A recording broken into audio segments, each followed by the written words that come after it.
Hi, I'm Dennis with TerraFlex. Today we're going to rebuild a modular flex joint.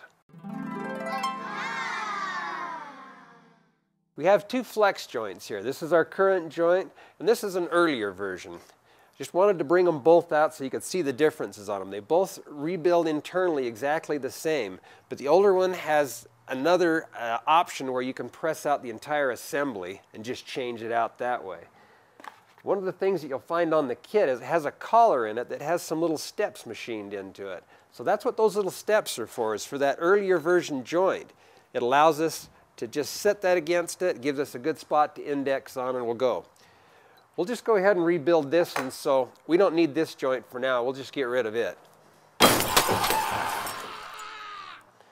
me show you how to assemble this tool. Now the one collar has the ridges cut into it. We'll use that up against the housing. Kind of has a contour that's cast into it and it fits real nice against it. We've got a piece of all thread in there. That all thread will just run a knot on it. They give us a washer that'll go on there as well. And then this big washer is the one we'll push against. Put that in there and that side's all together and ready to go. What we're going to try to do is push against the inside of this, so we need to relieve some pressure on that washer so we can get that snap ring out of there. We've been provided with this collar that'll do that. It has a ridge cut on it that'll go right in between that inner ball and the washer and push it down so that we can relieve that pressure. So let's just go ahead and throw a washer and a nut on there.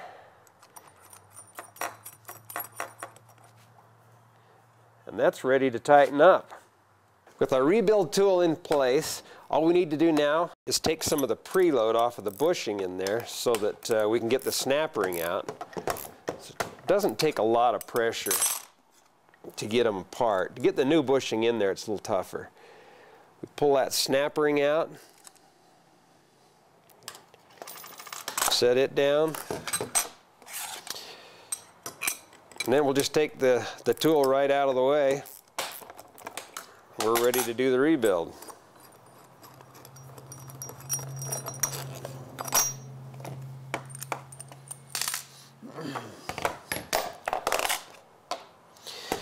You can see the washer here that snap ring sits up against to hold the bushing into place. So we'll just tap this whole assembly out of there. Now this simplified forge housing actually only requires one snap ring, and the other side is just a one-piece housing, so it makes them pretty easy to rebuild. We'll just tap it out of there.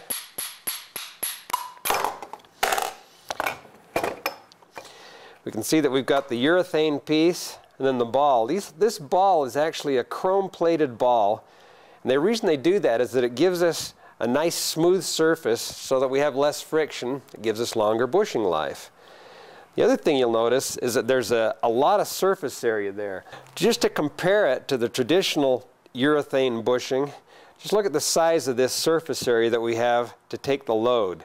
You look at the standard bushing, it's more of a point load almost across the surface of that center pin. It gives it a lot better life. The last piece we need to take out is the other side of that urethane bushing.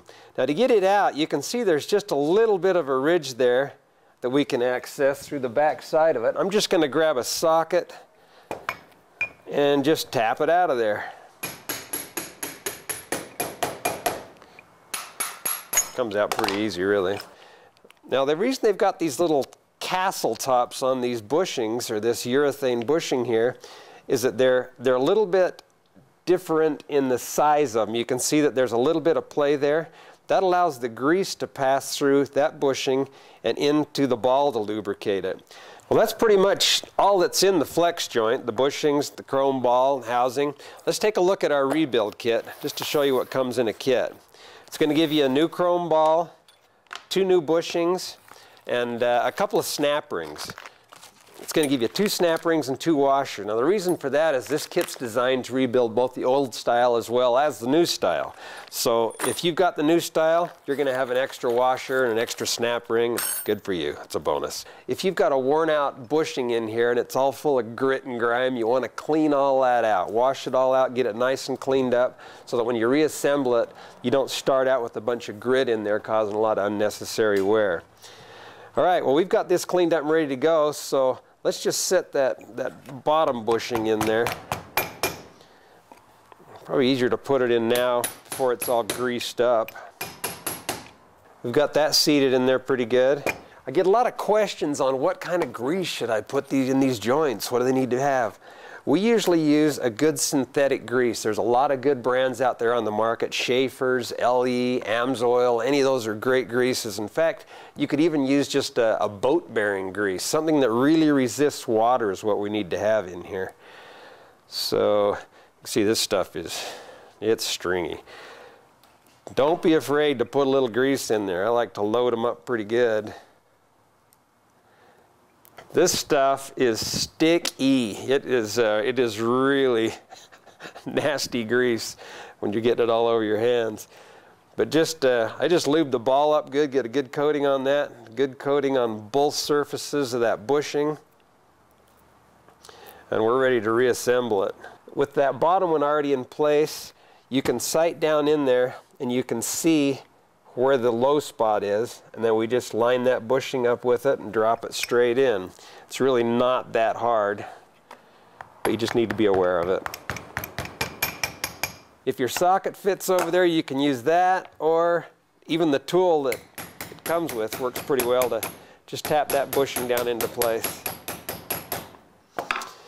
Once we've got it in there pretty close, we're ready to put the tool back on it and we'll press it in. Assembles up the same way. Throw our nut on there. Okay, when you're pushing this back together, you could have that ball in there sideways, all crooked. So make sure you try to keep that nice and straight and lined up. That'll give you a nice straight push on it. And then the other thing is make sure you got the washer seated down inside the housing so that when you're pressing it in, the washer's actually going in the housing and not binding up on you there. Let's get out our 9/16 end wrenches and just tighten her in a little. You can watch it press in, make sure that that washer's going in there straight and it's dropping in there nicely. This little rebuild tool really makes this nice. All we need to do now is put our snap ring back in it. We'll release the pressure off the tool and we're ready to put her back in. Okay, once we've got that snap ring in there, make sure that it's really in there all the way around. You can look, and I usually like to just take a pair of pliers and just give it a little squeeze. Make sure that it's really hooked in all the way around. Now's the time to make sure that snap ring is in there and in there very tight and all the way seated, because if it ever comes loose, then obviously that bushing is going to come popping out of there, and then your rod end's loose and you got to tear it apart and put it all back together again. So just save yourself the grief now by checking it. Just make sure it's in there really good. Another little tip that I like to do is once I've got that snap ring in there and seated, is I like to take just a little dab of Loctite and just put it on the edges of that snap ring. That just makes sure that that snap ring isn't going to pop loose on me. So that's it. It's all together. We'll release the pressure off it.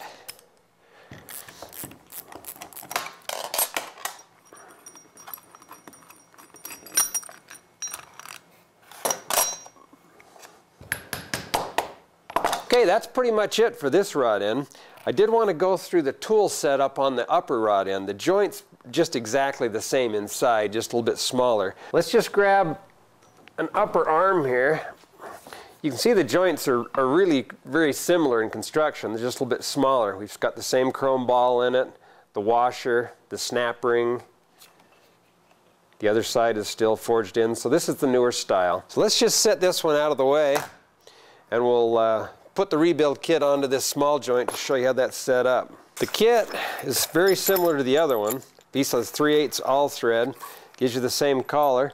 This collar has a machine notch in it, only this time the washer is designed to fit right in that notch, just to kind of keep everything in place. So we stack our washer in the nut the same way. We'll put that side on the enclosed side, leave the open side for this. Now this is also a little bit different. Because it's kind of a small rod end here, we need to be able to have access to that snap ring.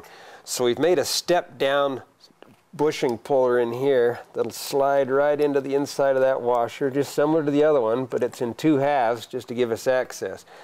The other piece snaps onto the top of it. So throw our washer on there, a nut, and the puller's all set up and ready to go. Same drill. We grab our 9/16 end wrenches, flat ratchet, take the preload off of that snap ring, grab our snap ring pliers, and just release that snap ring out of there. It's a little tighter on these, so it's a little bit tougher to get them out, but not too bad. Got the pressure off it, we take it apart. Same drill as the other one, just reverse it and put it back together. So that's pretty much it on a rebuild of a rod end.